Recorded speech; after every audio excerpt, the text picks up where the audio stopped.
Today we'll talk about a number of important changes in the Madani society. Of course, the Prophet ﷺ had moved to a new place, it's a new era, everything is different. And so a number of different policies were put into place that were new and impossible to implement in Mecca. The first is the economic policies, the second is spiritual development. Number one, economic policies. In Mecca, the Prophet ﷺ was a minority. He could not have an independent economic policy. However, in Medina, of course, the Prophet ﷺ is now independent. And therefore, one of the first things that the Prophet ﷺ did when he came to Medina, he visited the other souqs of Medina. In those times, the Arabs, the Ansar we call them, primarily were involved in cultivation. They were not generally people that much of business. And if they wanted to do business, they would go to the souqs of the Yahud. The Jewish tribes had the biggest souqs outside of Medina. So the Prophet ﷺ visited those souqs, and this is reported in Sunan Ibn Majah, and he disapproved of the practices, the cheating, or the deception. He disapproved of what's going on, and he said to the Muslims, this is not a souq for you. This is not a marketplace for you. And he went back to the masjid, and with his own feet,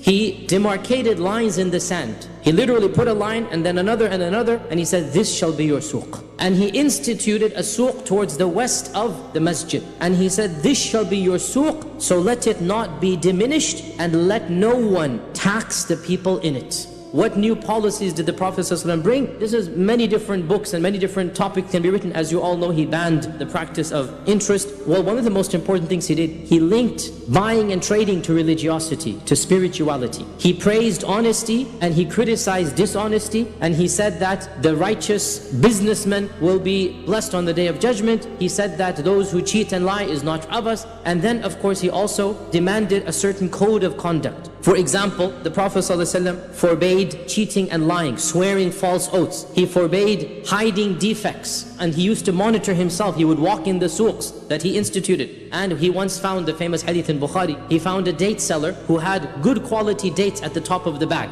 But the Prophet ﷺ knew, Jibreel told him what's inside. He put his hand inside and he pulled out rotting dates. Because he wanted to sell the bag, and the bag, the top of the dates has the fresh dates, right? So he says, buy the bag for 10 dinars, whatever. So he's going to close the bag and then sell it. But the bottom of the bag was rotting or not good quality. And the Prophet ﷺ said to him, whoever cheats us is not of us. So he forbade even something that sounds so innocent, but there's a wisdom behind this. He forbade anybody living in Medina to act as an agent for a Bedouin who comes. Let the Bedouin go to the market and buy and sell himself. Why? Because when you have an agent who lives in the city, he will know the ins and outs, and he will inflate or deflate, and he's going to play the game. Whereas the Bedouin will go and he's going to give fair price. What do I want for my product? So the Prophet ﷺ forbade a Madani living in Medina to be the simsar, or the agent or the middleman for the one coming from outside. Let the man come and sell on his own, right? Because he knows this is one of the biggest tactics or tricks, that you don't know anything, and so the middleman gets a big cut and the poor Bedouin will get nothing. And subhanAllah, look at how modern economics works, is that most of the profit, so much profit goes to people who don't do much, but they simply have the cunningness, right?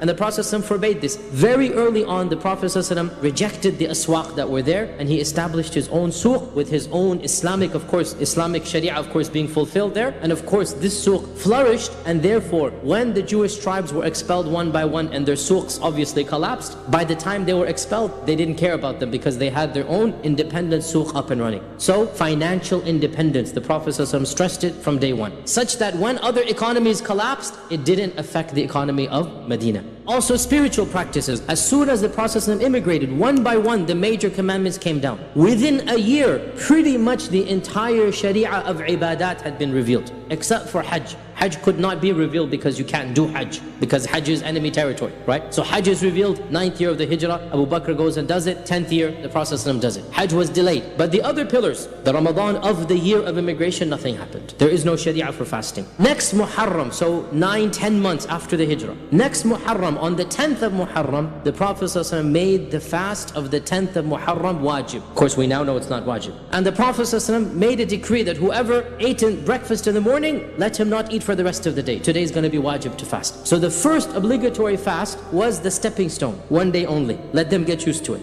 Then that Ramadan of the second year, that Ramadan Allah Azza wa Jalla revealed in the Quran, Surah Al-Baqarah, the verse that we recite, right? شَهْرُ رَمَضَانَ الَّذِي أُنزِلَ فِي الْقُرْآنِ فَمَنْ شَهِدَ مِنْكُمُ الشَّهْرَ فَلْيَصُمْهُ. Whoever is present in the month, i.e. he's not traveling, then he should fast that month, right? And some scholars say even the first Ramadan was encouraged. Allah knows best, but it wasn't made wajib for sure. By unanimous consensus, it was made wajib the second year of the Hijrah, right? And at that point in time, the 10th of Muharram became Sunnah. In Ramadan, Zakatul Fitr is revealed. And Zakatul Fitr, as you know, is the easier of the Zakah. This Zakah is just a food, right? One person's food, which is a Happy Meal or something like this that you get. Whatever as an average meal you can get it, right? You give it to a person. This is what the Zakatul Fitr is. Again, to make them used to the concept of Zakah. Within a few months, the same year, Zakat came down. Zakatul Mal, right? So from Zakatul Fitr, then Zakatul Mal, right? So they're getting used to it. And obviously, at this point in time, of course, the basic rulings of the Salah are now perfected. The Prophet said, pray as you have seen me pray. In Mecca, all of the Salah were 2 rak'at. We said when he moved to Medina, then Dhuhr and Asr and Maghrib and Isha were all extended, and only Fajr remained 2 rak'at. How you do it, how you do Tahara, how you do Wudu, the laws of Janaba and Ghusl, all of this came down within these first 2 years, i.e. by the time the second Ramadan finishes, all of these laws have been ordained. But again, realize a lot is happening in Medina.